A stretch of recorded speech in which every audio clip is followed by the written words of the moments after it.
Amados hermanos, que el Señor les bendiga, tengan ustedes muy buenas tardes. Qué privilegio también y qué responsabilidad también estar con ustedes compartiendo la palabra de Dios.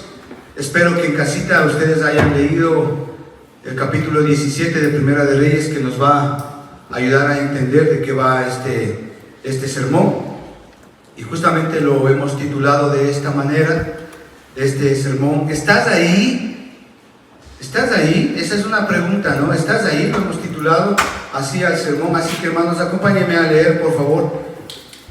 Del versículo 1 al 7 vamos a leer, y obviamente también le recomiendo que lea el resto del capítulo en su casa, que es bueno, que le va a ayudar a tener más contexto y obviamente va a entender mucho más de esto. La palabra de Dios dice así: entonces Elías Tisbita, que era de los moradores de Galaad, dijo a Acab: vive Jehová Dios de Israel, en cuya presencia estoy, que no habrá lluvia ni rocío en estos años, sino por mi palabra.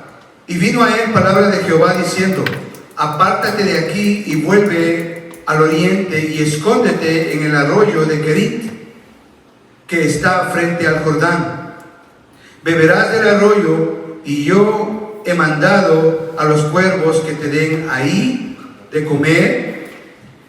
Y él fue e hizo conforme a la palabra de Jehová, pues se fue y vivió junto al arroyo de Kerit, que está frente al Jordán.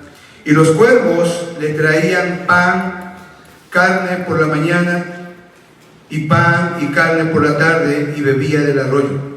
Pasado algunos días se secó el arroyo, porque no había llovido sobre la tierra. Y vino luego a él palabra de Jehová diciendo: levántate, vete a Sarepta de Sidón y mora allí. He aquí, yo he dado orden ahí a una mujer viuda que te sustente. Padre, queremos darte gracias en el nombre de Jesucristo por esta tu palabra.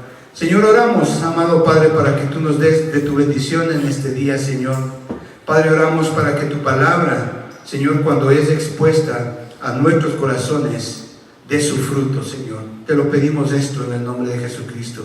No permita, Señor, que salgamos de aquí como venimos, Señor, sino más bien que salgamos un poquito más a la imagen de Jesucristo. Te agradecemos, amado Padre. Obra por medio de tu Espíritu Santo para que esa verdad quede establecida en nuestros corazones como una verdad eterna. Esto te lo pedimos, amado Padre, en el nombre de tu Hijo Jesucristo. Amén y amén. Bueno, hermanos, en realidad este es un capítulo muy bonito, uno de los capítulos más hermosos dentro del Antiguo Testamento, que particularmente a mí me gustan por lo que es y por lo que implica, porque justamente nos enseña acerca de la providencia de Dios. Una doctrina que es importante que nosotros como creyentes la entendamos, porque si no la entendemos, podemos estar pasando situaciones un poco difíciles o que no comprendemos, y entonces en ese sentido nos podemos frustrar con Dios y podemos alejarnos de Dios. Por eso es importante que entendamos. Y justamente este capítulo 17 habla acerca de esta hermosa doctrina de la providencia de Dios, que es justamente lo que acabamos de explicar hace un momento, el concepto de lo que es la providencia de Dios. Y esto es interesante, hermanos, porque justamente el primer capítulo, el primer libro de los Reyes, es un capítulo interesante, hermanos. ¿Por qué? Porque nos habla justamente acerca de los reyes que hubieron ahí en Israel. ¿Sí? Es decir, los reyes que gobernaron. ¿Sí? Nos indica, nos relata la historia de los reyes de Israel, hasta justamente el cautiverio de los reinos de Israel, del norte y de Judá en el sur, con respecto a Asiria y Babilonia respectivamente. El primer libro de Reyes es interesante porque nos narra los últimos días del rey David, y nos narra también el reinado del rey Salomón, pero con una particularidad, que justamente en el reinado del rey Salomón, el imperio, el reino de Israel se dividió en dos. Justamente las 10 tribus que se fueron al reino del norte, que vendría a ser el reino de Israel, y las 2 tribus de Judá y Benjamín, que fueron al sur, que formaron el reino del sur. Y es precisamente en el reino del norte donde sucede este acontecimiento del capítulo 17, con el rey Acab. Y de hecho Elías es la primera vez que nosotros le vemos entrar en el ámbito bíblico, por así decirlo. Es la primera vez que se le nombra al profeta Elías aquí en la Biblia. Entonces, con esto en contexto es interesante, porque lo que acabamos de leer es único. ¿Por qué? Porque Dios utiliza a este hombre llamado Elías, profeta de Dios, para sacudir el trono y a toda una nación, a todo el pueblo de Israel, es decir, al reino del norte, que justamente en ese momento estaba dominado por el paganismo, la idolatría, el pecado sexual, la adoración al dios Baal, que era el dios de la fertilidad. Es decir, había mucha perversión, mucha maldad, mucha inmoralidad, mucho pecado. De hecho, se cuenta que en ese tiempo había sacrificios de niños, perversión sexual, maldad al extremo, idolatría impresionante.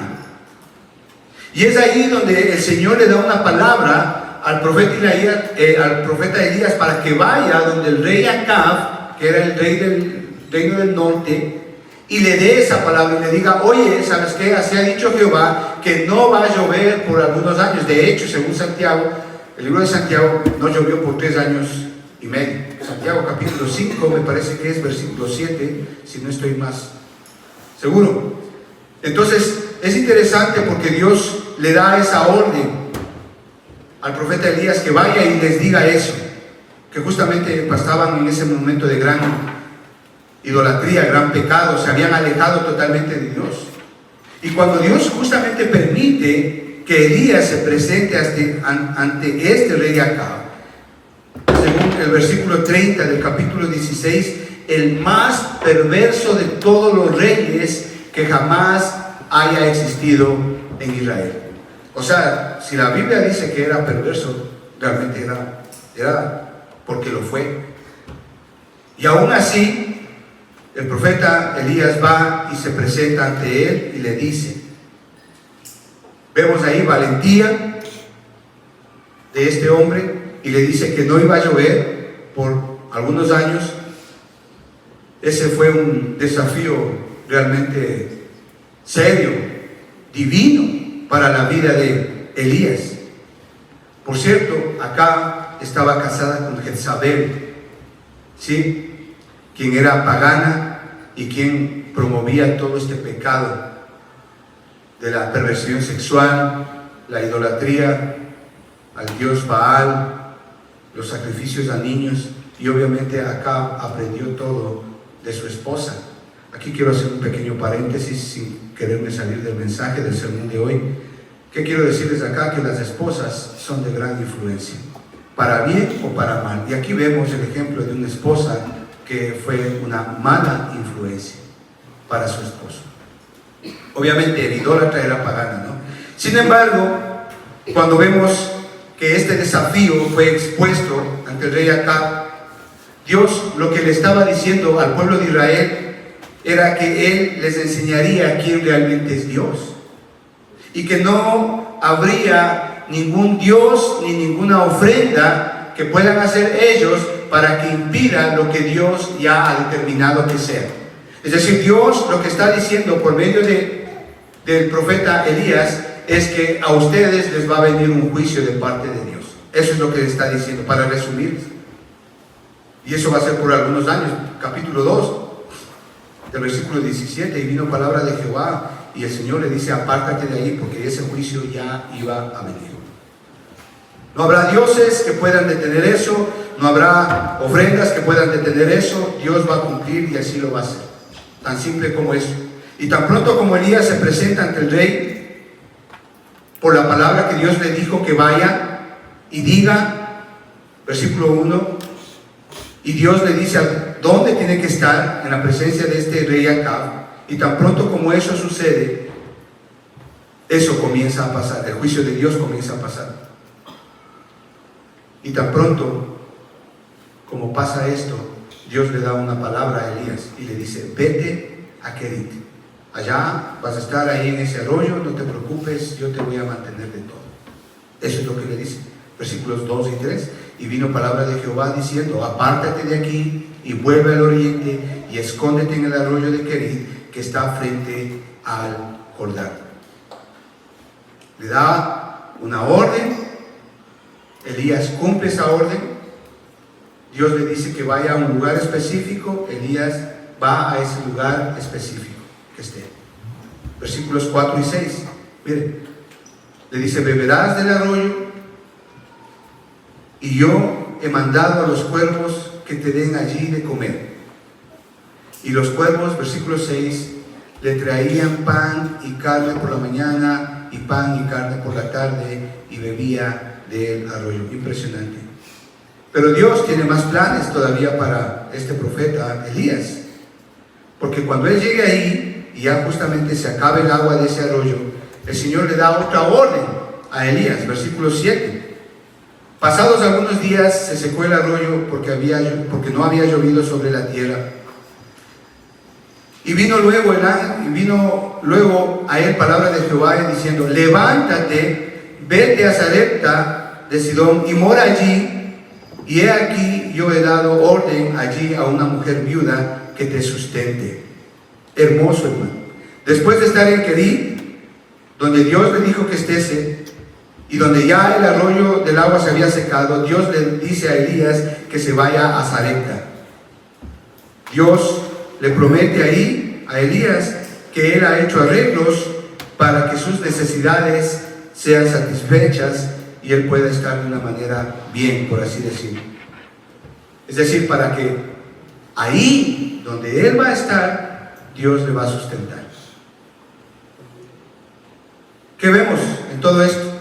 Que cuando Elías llega al arroyo, estará ahí. ¿Qué vemos en todo esto? Cuando vemos que Dios le da una palabra a Elías, Dios obedece esa palabra. Es decir, donde Dios le mandó, ahí fue Elías. Es decir, Elías fue obediente. Y cuando llegó a la casa de la viuda, también Elías fue obediente. Es decir, que Elías estuvo ahí donde Dios le dijo que esté, en el arroyo, pero también Elías estuvo ahí en la casa de esa viuda donde Dios le dijo que esté. Eso quiero que ustedes lo entiendan muy bien. Entonces, cuando Dios ve que Elías es obediente a su palabra y ve Dios que Elías está donde Dios quiere que esté, entonces vemos que hay provisión, que hay seguridad y que hay bendición. Y hoy día, usted y yo, amados hermanos, podemos hacernos la misma pregunta. ¿Estás ahí donde Dios quiere que estés? ¿Estás obedeciendo la palabra que Dios te ha dado? ¿Estás ahí donde Dios te ha mandado a que estés? Esa es la misma pregunta que podemos hacernos. ¿Dónde estás? Si le preguntaríamos a Elías, él respondería: claro, estoy ahí en el arroyo, y estoy ahí en la casa de la viuda. La pregunta es: ¿dónde está usted? ¿Está ahí donde Dios le dice que esté? Dios seguramente le ha dado una palabra, usted ha obedecido esa palabra y ha ido al lugar donde Dios quiere que esté.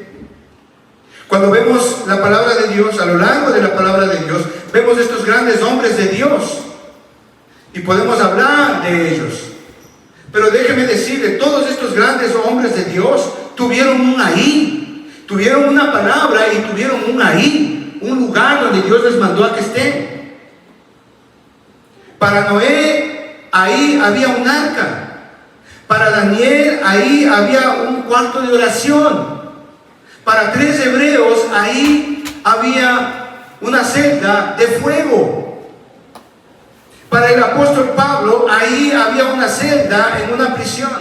Para Jesús, ahí había una cruz.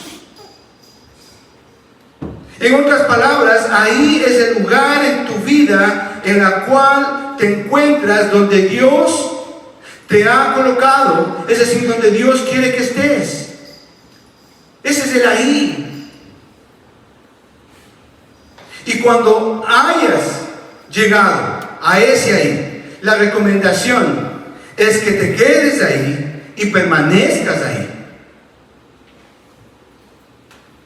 ¿Qué quiero decirles? Que cuando hagas lo que Dios te manda a hacer y estés donde Dios quiere que estés, eso significa encontrar tu ahí. Y estar ahí, obedeciendo su palabra, y estar en el lugar que Dios quiere que estés, es importante para tu vida como creyente. Es importante para tu vida como siervo de Dios. Porque cuando estás ahí obedeciendo su palabra, es decir, cuando Dios te manda a hacer algo y estás donde Dios te dice que estés, tú vas a encontrar muchas cosas interesantes en ese lugar.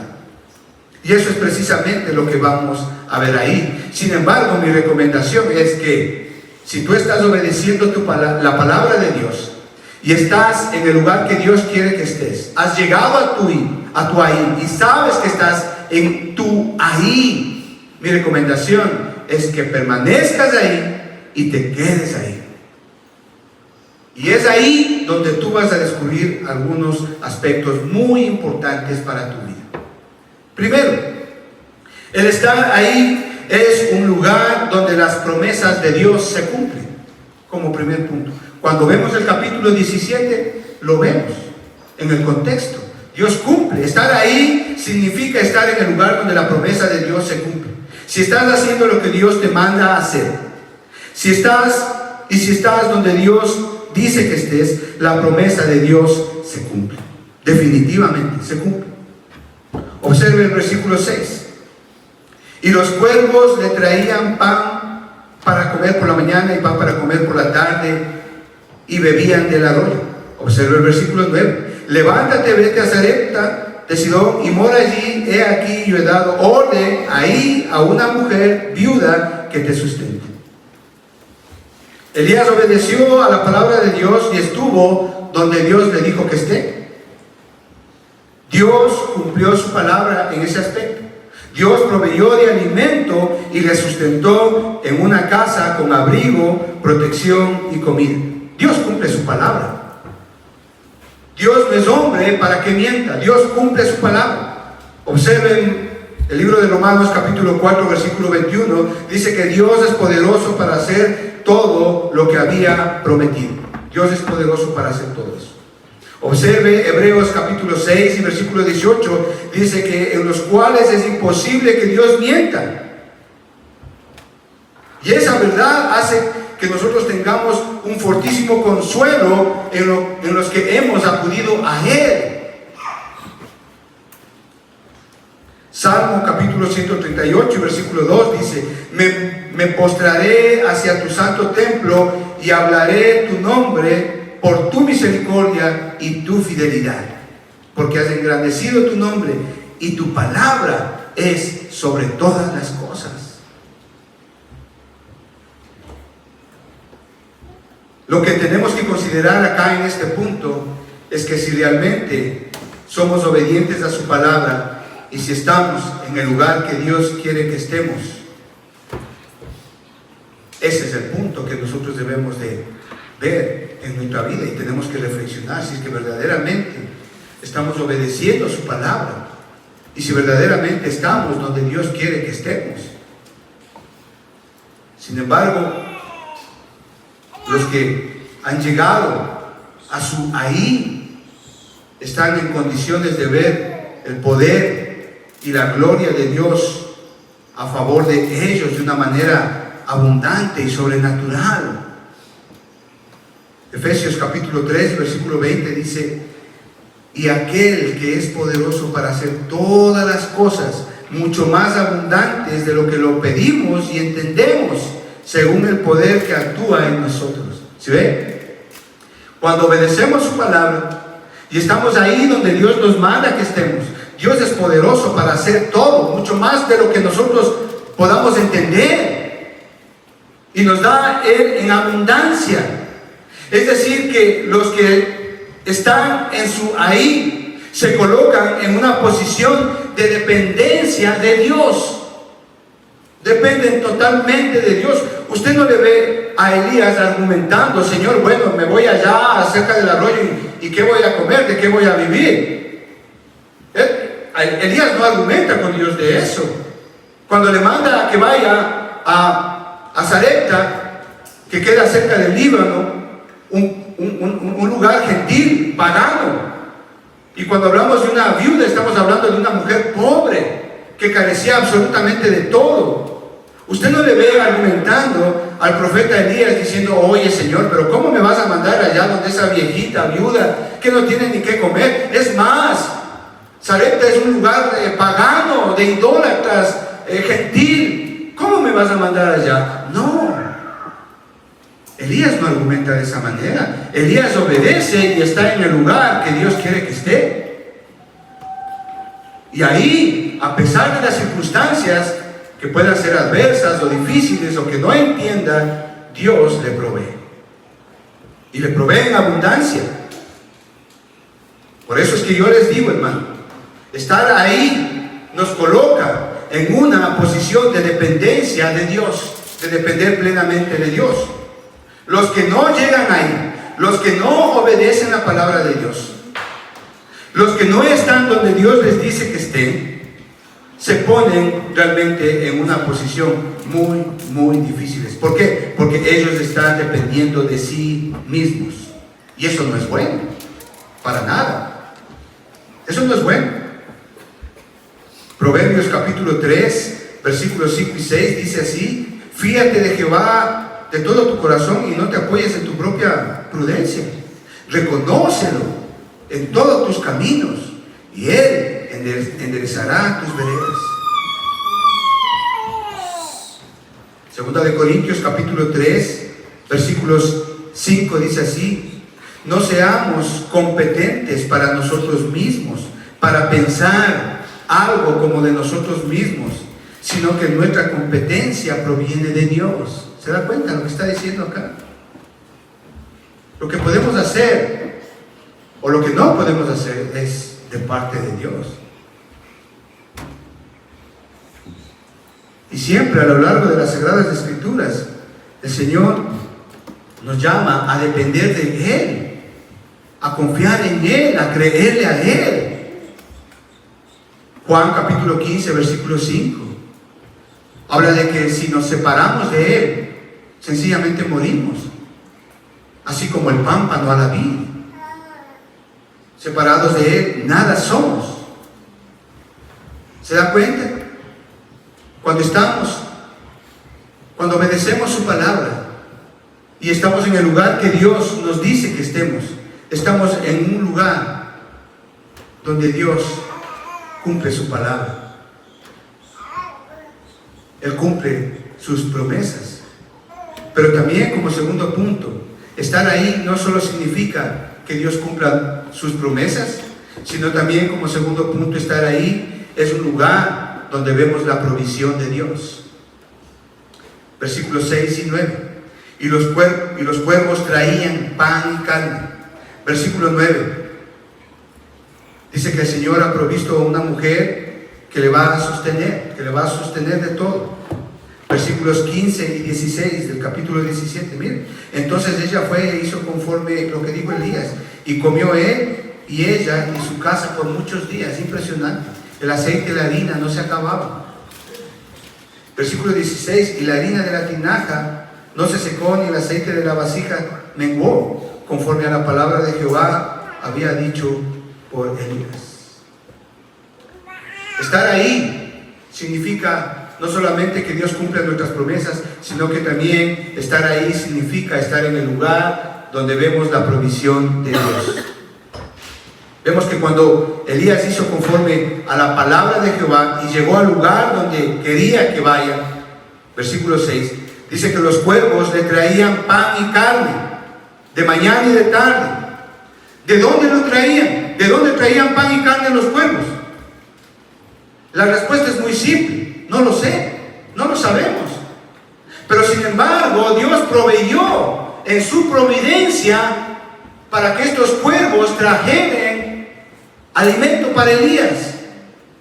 y de esa manera suplir a Elías, proveerle a Elías de todas sus necesidades. Amados hermanos, está un tiempo cerca de un arroyo. No es lo mismo que estar en tu casa con todas las comodidades o en un palacio con todas las cosas que realmente muchas veces se exceden. Pero, ¿qué quiero decirles, hermano? Muchas veces estar ahí implica estar en lugares donde realmente muchas veces no nos parece lo suficientemente cómodos como quisiéramos. Pero si Dios nos manda a obedecer su palabra y estar ahí donde Dios quiere que estemos, pueda que nos parezca incómodo, pueda que nos parezca que nos faltan ciertas cosas, pueda que veamos que no suceden las cosas, pero si Dios nos manda a estar ahí, pues debemos de estar ahí. Porque Dios se encarga de proveernos de todo lo que necesitamos. De hecho, amados hermanos, el cuervo es un animal impuro. Aún así, Dios permitió e hizo que estos trajeran comida para que sobreviva el profeta Elías. Estas aves impuras suplieron y proveyeron de alimento al profeta Elías. ¿Sabe? Dios puede hacer cualquier cosa, utilizar cualquier situación, cualquier aspecto en la vida que está usted rodeado, hermano, para bendecirlo a usted. El punto es, ¿está usted obedeciendo la palabra de Dios? ¿Y está ahí donde Dios quiere que esté? Y a veces Dios nos manda a hacer cosas que de pronto no nos parecen bien. Dejar la pornografía, dejar la mentira, dejar la lascivia, dejar todo tipo de pecado. Y a veces sí, no nos parece bien, pero es ahí donde Dios quiere que le obedezcamos. Y el Señor nos dice, sí, arrepiéntete y vuélvete de tu pecado y haz el bien. Es ahí donde Dios quiere que estemos. Y a veces no es fácil. A veces Dios nos manda a que seamos honestos. Sí, podemos venir a una iglesia todas las semanas, podemos leer la Biblia, pero somos deshonestos con el gobierno, somos deshonestos con los impuestos, somos deshonestos con las ofrendas. ¿Me está entendiendo lo que le estoy diciendo, hermano? Y los que nos están viendo también. Si usted observa el versículo 9, el Señor le manda, le da una palabra al profeta Isaías y le dice que vaya a Sarepta, una tierra gentil, pagana, idólatra, difícil de ir. Es como que el Señor le dijera a usted, oye, ándate ahora por favor a Irak a predicar la palabra, o a Palestina, que están en serios problemas ahí. Yo creo que muchos, o prácticamente todos, dijéramos, Señor, por favor, de mi ministerio acá, por favor, acá es donde hay mucha ley. Pero si el Señor le manda, claro, y Dios le mandó a Elías a que vaya a Sarepta, una población totalmente gentil, idólatra, pagana. Y no solamente eso, le manda a pedir posada a una mujer que en el contexto del Antiguo Testamento era viuda, y las viudas en ese tiempo no tenían absolutamente nada, eran las personas más pobres de la clase social que había en ese tiempo. Pero usted no le ve argumentando a Elías. El Señor dice así, le dice a Elías, yo voy, y se va, y obedece su palabra, y está en el lugar que Dios quiere que esté. Ese es el punto, hermanos. Elías va allá, tiene que ir a esta casa de esta mujer a pedir de comer, y a pesar de todas estas aparentes adversidades, vemos la provisión de Dios sobrenatural. En este punto es que si hacemos lo que Dios nos manda a hacer en su palabra y estamos donde Dios quiere que estemos, aunque estemos pasando incomodidades, situaciones difíciles que de pronto no nos parezca bien, no nos cuadren o nos parezcan sumamente difíciles, aún así, amados hermanos, incluso así, Dios va a obrar milagrosamente y puede usar lo que sea para proveerte, e incluso usará personas impías que no conocen a Dios para darte la bendición que Dios ha dispuesto en los cielos.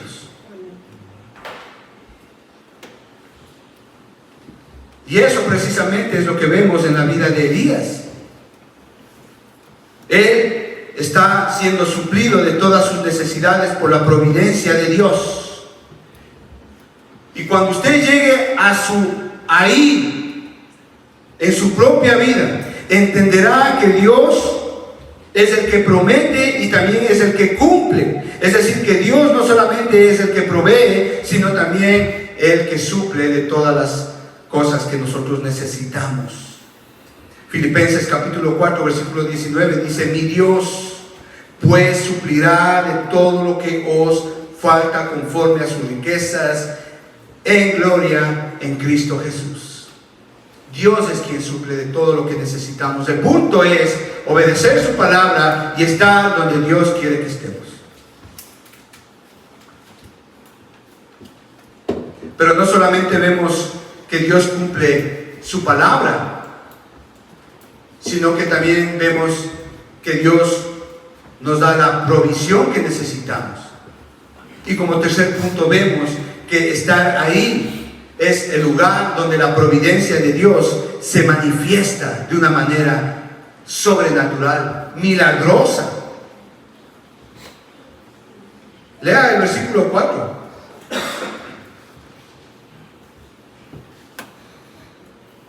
Beberás del arroyo, y yo he mandado a los cuervos que te den allí de comer. Versículo 9, es interesante. Levántate, vete a Sarepta de Sidón y mora allí, y he aquí yo he dado orden ahí a una mujer viuda que te sustente. ¿Se da cuenta de lo que está pasando?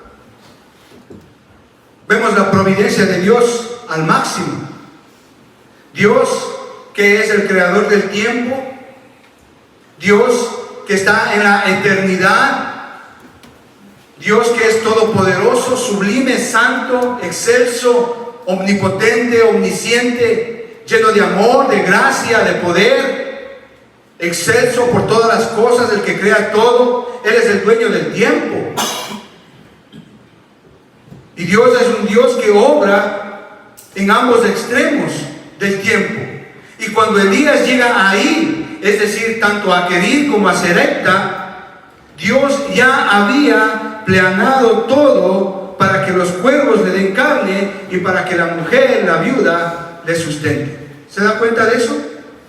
Es decir, que antes de que Elías tuviera necesidad, Dios ya suplió de toda necesidad a Elías. Eso es maravilloso. Eso es la providencia de Dios. Aquellos que van con Dios, aquellos que obedecen su palabra y están donde Dios quiere que esté, es decir, encuentran su ahí. Ellos, los que estamos en el ahí, obedeciendo a su palabra, y estamos en el lugar donde Dios quiere que estemos, estamos ahí.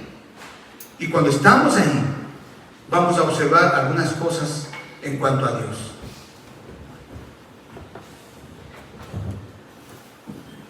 Que estamos sirviendo a un Dios vivo, a un Dios que no está limitado por el tiempo, ni por el espacio, ni por las circunstancias, ni por las adversidades que usted y yo estemos pasando. Observamos que nuestro Dios es un Dios que trasciende todo el tiempo y que es soberano.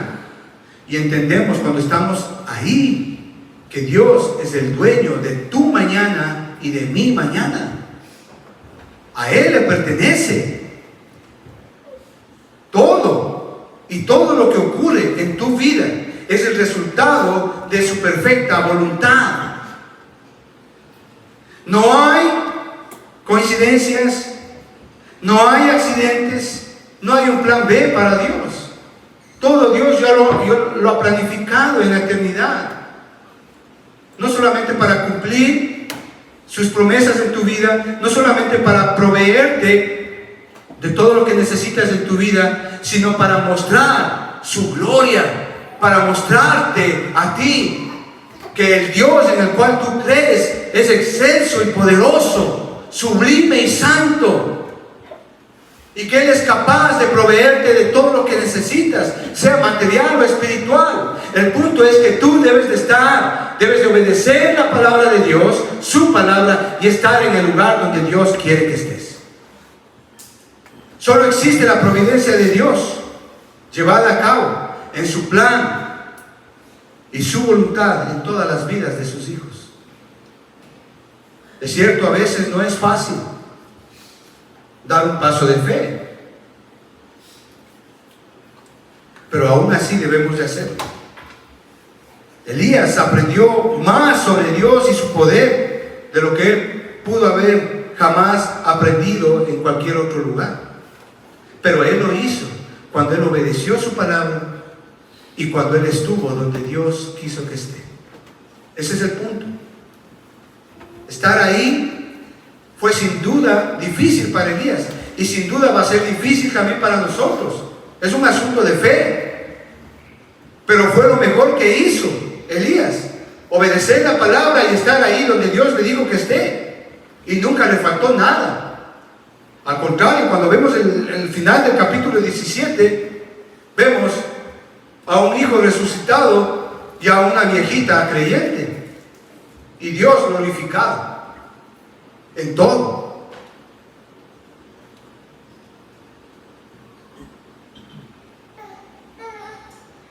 A veces el camino en el cual Dios nos manda a que andemos, y a veces el lugar que Dios nos dice que estemos, no siempre va a ser fácil, amados hermanos.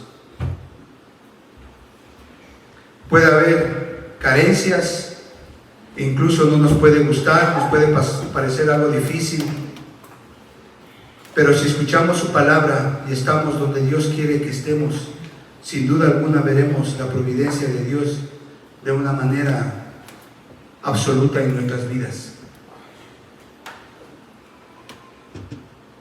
Moisés, Abraham, Daniel, David, Noé, María, Marta, los discípulos de la tormenta, el apóstol Pablo, ninguno de ellos habría sido jamás lo que Dios quería que sean si ellos no hubiesen obedecido su palabra y estuvieron en el lugar que Dios les dijo que estén. Es ahí, en ese lugar, en que Dios obra en nuestras vidas. Amado hermano, amada hermana, ya para terminar, permítame invitarle a que venga al Señor para que se presente ante Él de todo corazón, de rodillas, y le pregunte: Señor, ¿qué tengo que obedecer? ¿Y dónde quieres que esté? Dígalo en su corazón. Póstrese ante Él y dígale: Señor, me arrepiento porque toda mi vida he confiado en mí mismo, pero hoy yo reconozco que he desobedecido tu palabra, he vivido en pecado, pero, amado Padre, quiero entregar mi corazón al señorío de Jesucristo. Ayúdame, prepárame, capacítame, para que cuando tú me des una palabra, yo la obedezca y vaya al lugar que tú quieres que yo esté. Salmo capítulo 23 y versículo 1 dice: el Señor es mi pastor, nada me faltará. La providencia de Dios. Romanos capítulo 5 del versículo 8 en adelante dice: mas Dios muestra su amor para con nosotros, en que siendo aún pecadores, Cristo murió por nosotros. ¿Sí ve? Providencia de Dios. Dios proveyó de un sacrificio para que usted y yo, por medio de ese sacrificio, pudiésemos ser salvos. Cristo murió por nosotros, dice la palabra de Dios. Versículo 9: pues mucho más, estando ya justificados en su sangre, por Él seremos salvos de la ira. ¿De la ira de qué? La paga del pecado es muerte. De la ira y del juicio de Dios sobre el pecado. De eso Dios ha provisto. Salvación para usted y para mí. Eso es providencia de Dios, y lo hizo en la eternidad antes de que usted y yo naciésemos. Dios ya proveyó de salvación para usted y para mí, porque si siendo enemigos fuimos reconciliados con Dios por la muerte de su Hijo, mucho más estando reconciliados seremos salvos por su vida. Y no solo esto, sino que también nos gloriamos en Dios por el Señor nuestro Jesucristo, por quien hemos recibido ahora reconciliación. Amados hermanos, acérquese a Jesucristo, reconózcale a Él como su Señor y Salvador. Es cierto, a veces cometemos muchas fallas en nuestra vida, pero ¿por qué? Porque hemos vivido confiados en nosotros mismos. Cuando obedecemos su palabra y cuando estamos en el lugar donde Dios quiere que estemos, nos ponemos en una posición en la cual estamos dependiendo totalmente de Él. Y no solamente vamos a ver que Dios cumple sus promesas, sino también vamos a ver que Dios nos provee de todo lo que necesitamos. Es decir, vemos la providencia de Dios, toda su gloria manifestada en su vida y en su familia. Amados hermanos,